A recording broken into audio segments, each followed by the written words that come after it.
Call to order the Planning Commission, regular session, Cape Charles Civic Center, 500 Tazewell Avenue, November 20th, 2023. Roll call, please. Strube present. Ashworth present. Let us show that we have a quorum. We will all stand for a moment of silence, followed by the Pledge of Allegiance.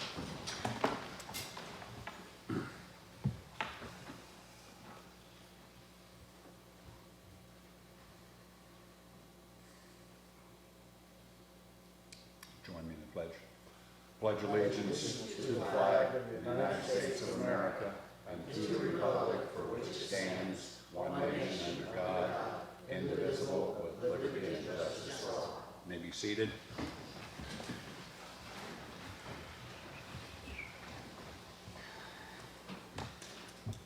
Item 3, reorganization of board and election of officers. Can we, If you wish to defer this, we did put it on the agenda because it is within your bylaws that we do this in November. I think since Oh. we're missing 3, Okay, that's public. So we will defer this to the December meeting. Item 4, consent agenda. Does anyone object to approval of the consent agenda?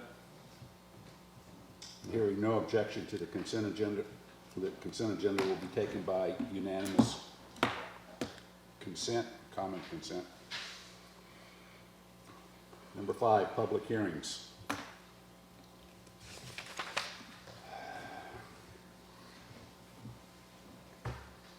The Cape Charles Planning Commission will hold a public hearing on Monday, November 20th, 2023 at 6 p.m. in the Cape Charles Civic Center, 500 Tazewell Avenue, to receive comment on the following request. Zoning map amendment, ZMA, 2023-04 application from Municipal Corporation of Cape Charles to rezone tax map number 83A3-1-644 and 83A3-1-641,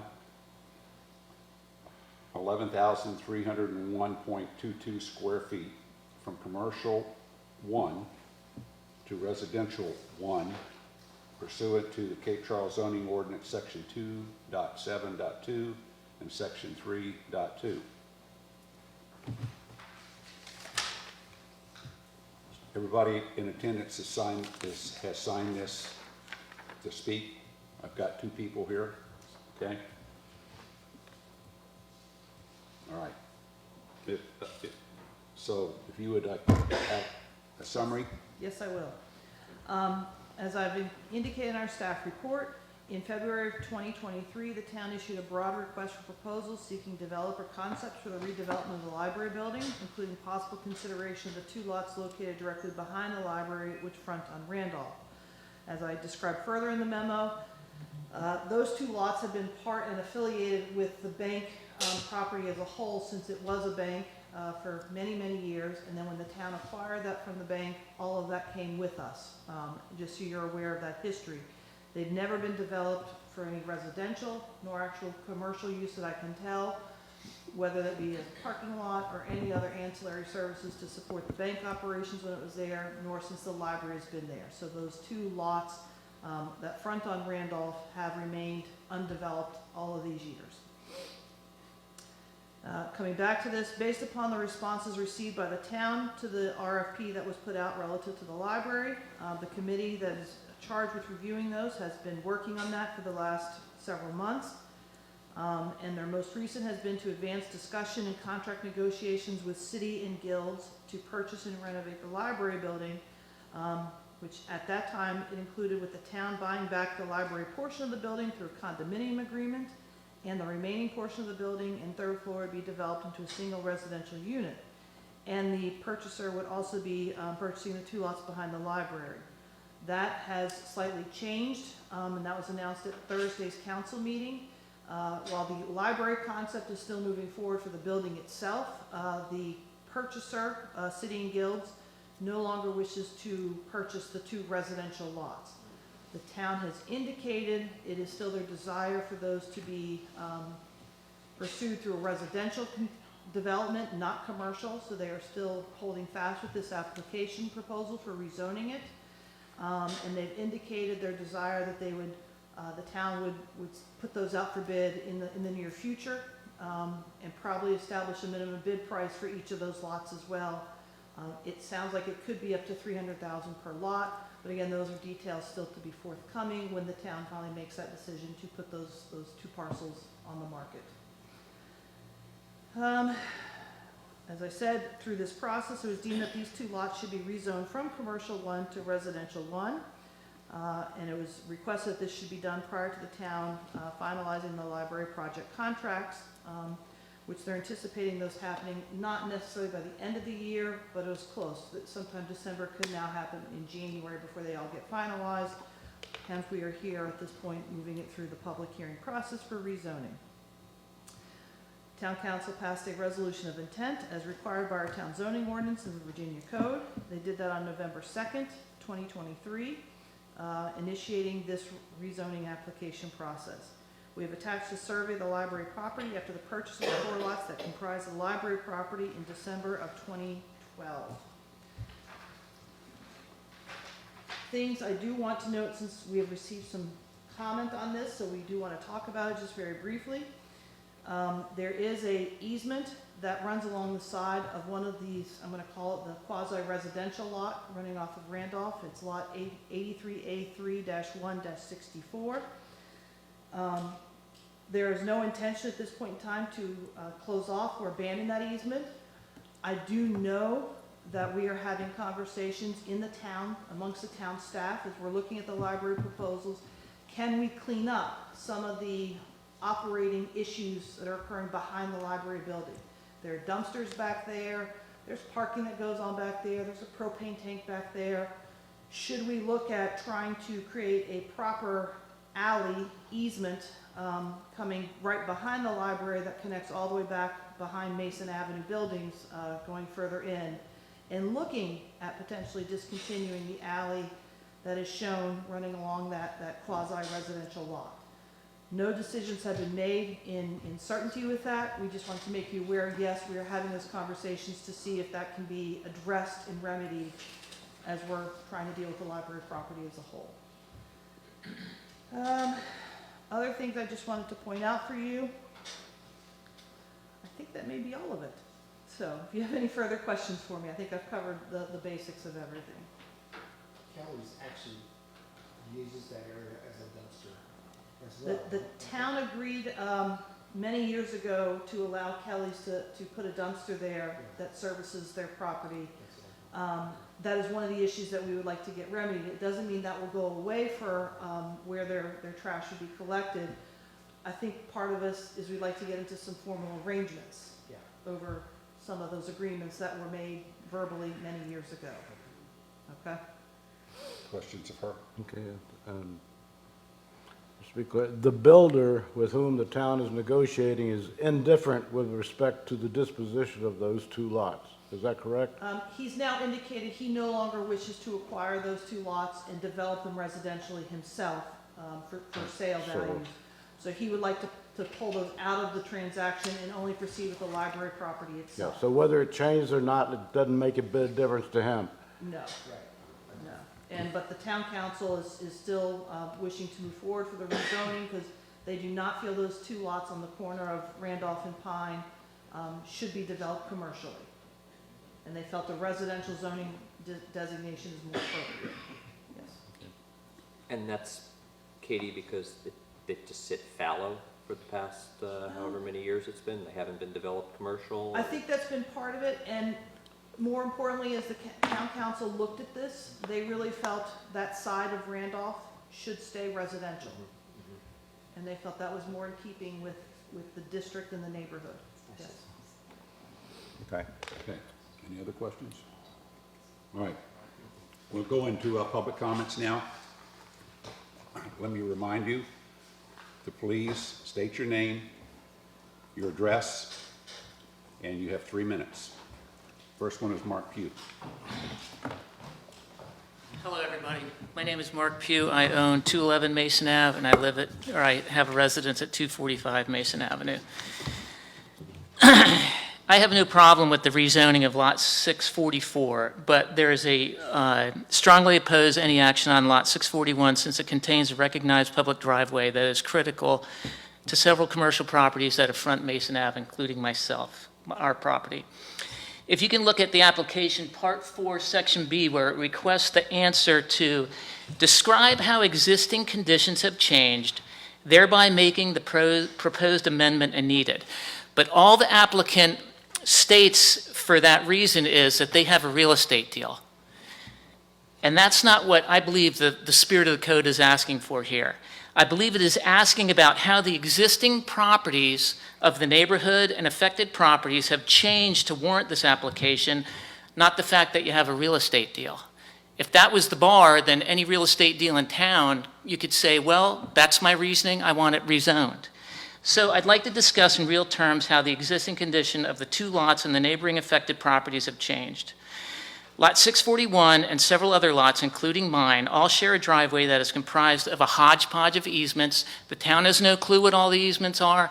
I have a survey that shows one width of an easement. The town has submitted another survey that shows that's 10 years old that shows another. So many of the adjoining properties front our main commercial avenue, Mason Avenue.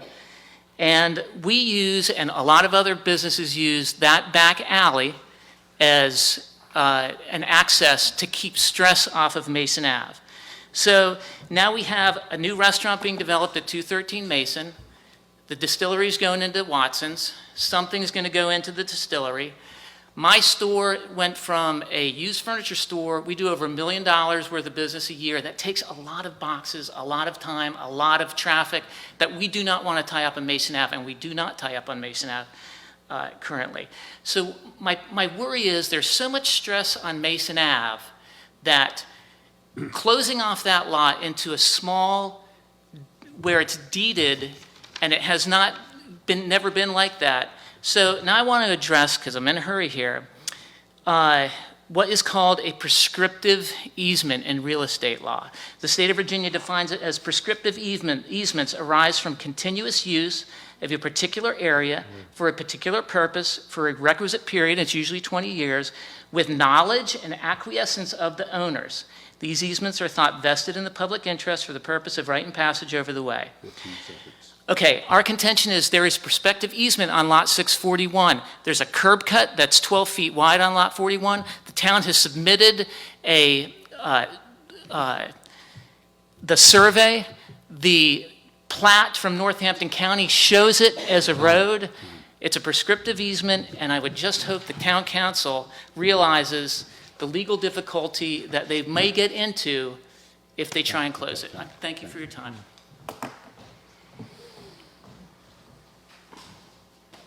John Barrett. Yes, sir. I'm John Barrett. We own a unit in the Logias at 209 Mason, and our view out the back window is that lot and the pecan tree. He spoke about the cross easement. We, earlier in the year, sold 207 Mason, and there was an extensive survey done there that long easement belongs to 207 and 209, just so you guys are aware of that, if you're thinking of doing something with that. When you say changing to a residential, does that include apartments, or would it be single-family homes, or both? Are both covered by that term? The zoning for residential one is single-family homes, Okay. duplexes. Okay, all right. And I know somebody will be asking, Cape Charles loves their trees. What's going to happen to the pecan tree? Is it in front of the pecan tree? You know what I'm talking about? I can't answer that because that goes with the property. Okay. But there are people out there all the time harvesting the pecans, so that's all. I just wanted to since you all went to the trouble of sending me a certified letter, I decided to come and see what was going on, but we appreciate it. Well, thank you. Thank Can you. I ask a question, Katie? Me? So just Sure. to clarify, Mr. Barrett, so you have the same concern as Mr. Pugh, it's with the easement, but would the nature of the development impact your sort of opinion of the rezoning one way or the other? It depends on the traffic. I assumed if you were putting freestanding houses there that they would come in off the main street. They wouldn't be coming down the long easement. Right.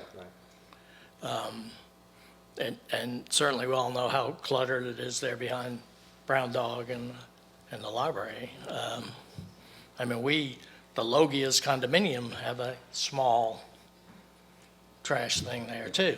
So, I mean, we don't oppose that being cleaned up, but I understand his concern because there is a lot of traffic goes across there, delivery and all that type of thing. So, Thank you. thank you, folks.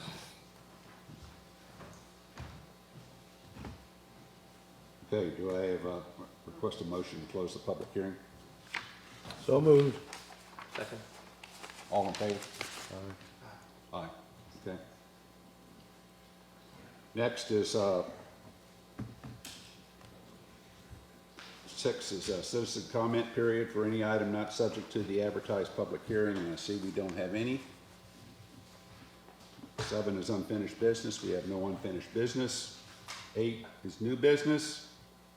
8A, zoning map amendment, ZMA 2023-04, application from Municipal Corporation of Cape Charles to rezone tax map number 83A3-1-644 and A3A3-1-641, 11,301.22 square feet from commercial 1, C1 to residential 1, R1 pursuant to Cape Charles zoning ordinance, section 2.7.2 and section 3.2. Okay, so I've heard the comments. Open this for discussion.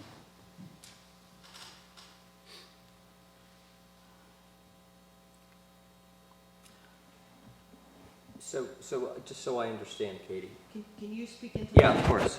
Yeah, so the easement that Mr. Pugh and Mr. Barrett were referring to, this has been, and according to the, your memo and Mr. Pugh's email to the committee, this has been used for those owners for the past 20 years or so. Yes, it's not a driveway, it's an easement. It's an easement. Yes. So, and they it's used for just like a thoroughfare, like people Yes. just go through. And how would the rezoning, I'm sorry, I'm just trying to get my head around this. How would the rezoning impact the use of that easement? It wouldn't. It wouldn't, okay. The And, easement is the easement. right, but there seems to be some confusion as to whether or not, like, who owns the easement. Is that right, or am I reading too much into the memo? I don't know if there's confusion over ownership. The easement, it's not a public alley. Mm-hmm, So the town has never accepted as a public alley. right, So the easement, as all easements are alley creations, it's by the property owners that are adjacent to it. right, They have ownership up to the center line. right, And that continues all the way through as far back as it goes. And again, they may have greater surveys than I have Okay. researched at this point in time that brings it further into the backside of Mason, Right. et cetera.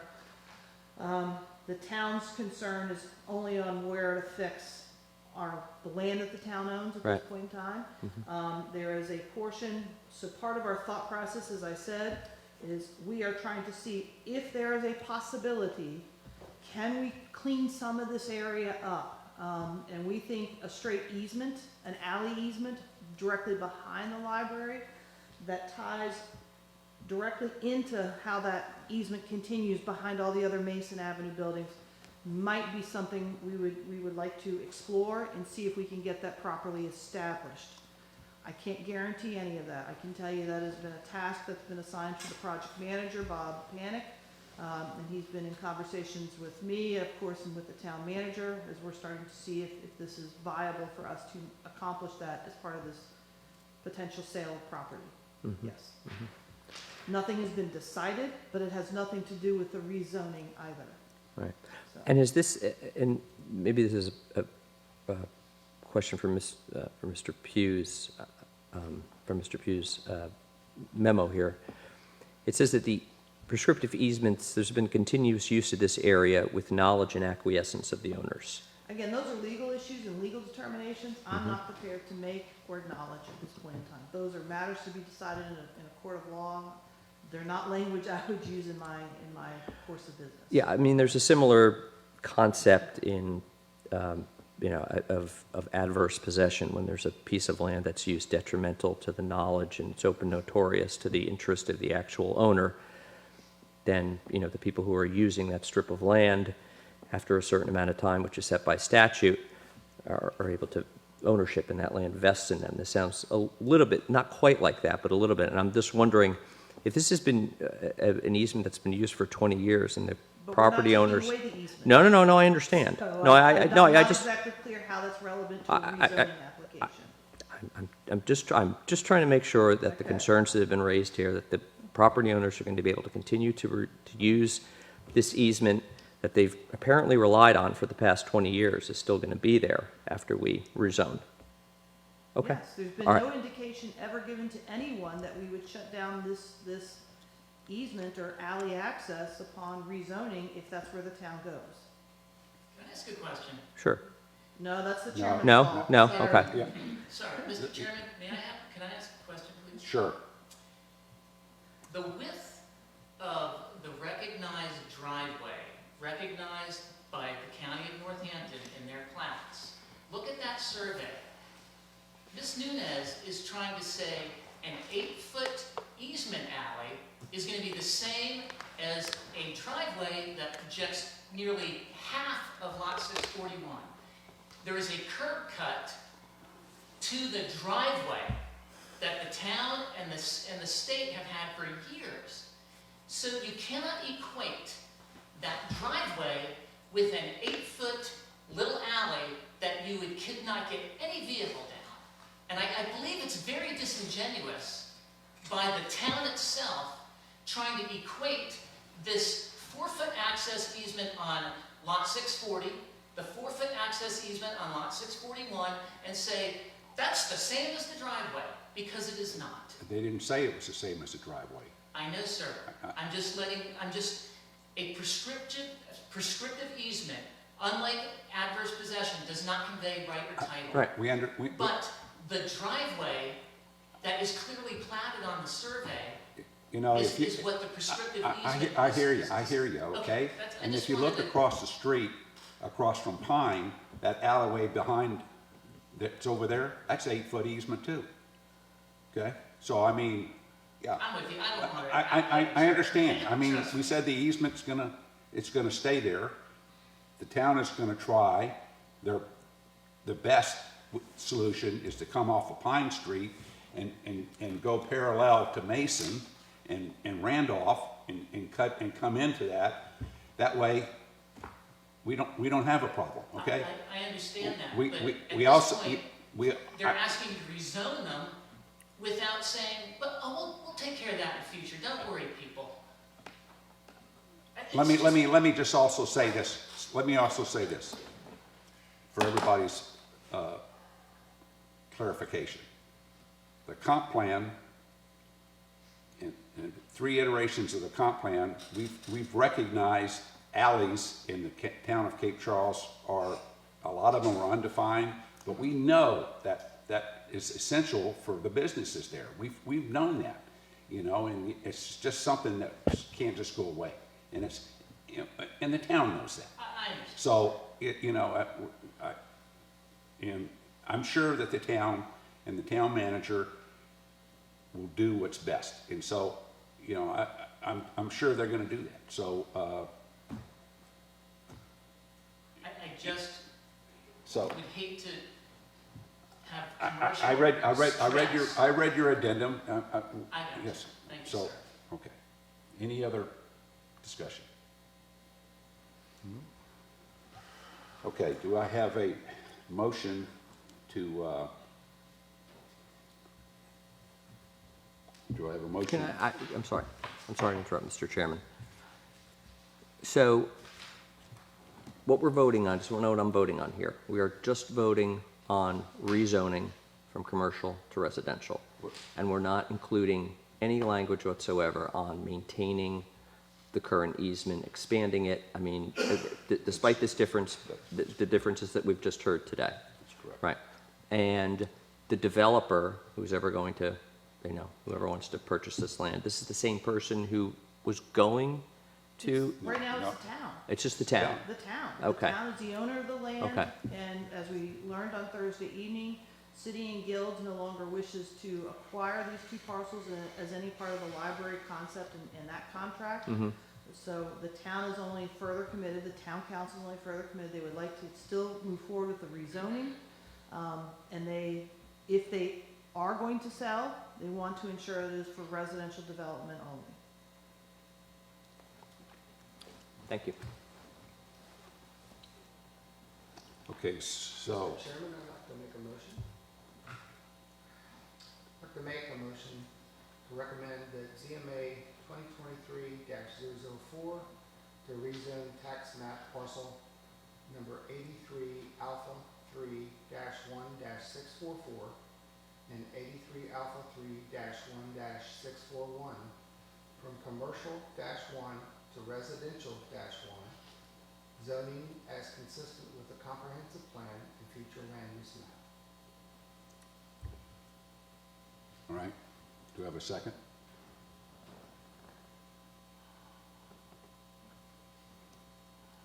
Bill? Do I have a second? Second. So we have a motion on the floor and a second. Further discussion.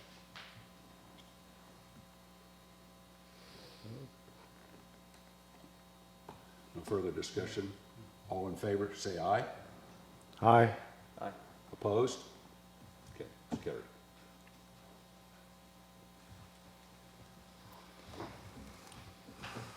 Item 9, report of officers and committee.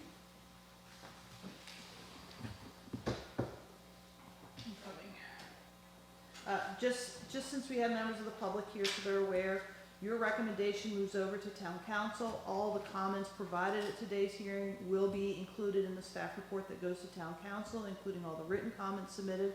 So they will clearly be aware of the concerns expressed regarding the alley. I just want to make you aware of that. That hearing is set for the third Thursday of December. 21st. Thank you, December 21st. And I think as of the last meeting, that town council now will start at 6 PM, just so everyone's aware of that. Okay, thank you. From a staff report, we've had nothing come through on subdivisions for this past month. We've had no applications to the BZA for November or December. Nothing has been issued through the Harbor Development Review Board. Wetlands and Coastal Sand Dune Board have had no applications filed for November or December either. We have had a staffing change in the department. Robert James, who is serving as our zoning compliance officer, has resigned his position effective, it was to be November 27th. He ended up wanting to take all of his accrued leave on the books, and he left us as of Thursday of last week. I did want to make sure everybody is aware where we are. I'm working on the revisions to the proposed zoning ordinance amendments, as we discussed in our work sessions. And our intent is to resume our work with the town council on this document in January of '24. The short-term rental committee is also following a similar calendar. We are coming back together just to do a follow-up from the initial layout of our proposal and the work we've been doing since that meeting when it was rolled out to everyone. But I don't think they will be prepared to come back again until sometime in January with some new considerations. I will make you aware, our sign committee is ready to present to you their draft documents, so that will be at your December meeting. You're going to hear from the sign committee, okay? All right, thank you. Thank you, Ken.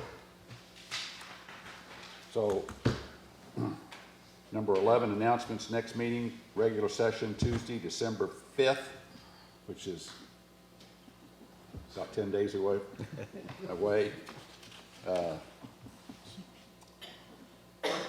And with that, do I have a motion to adjourn? I make a motion to adjourn. Do I have a second? I'll second. Okay, motion and a second. All in favor? Aye. Opposed? We are adjourned. Okay.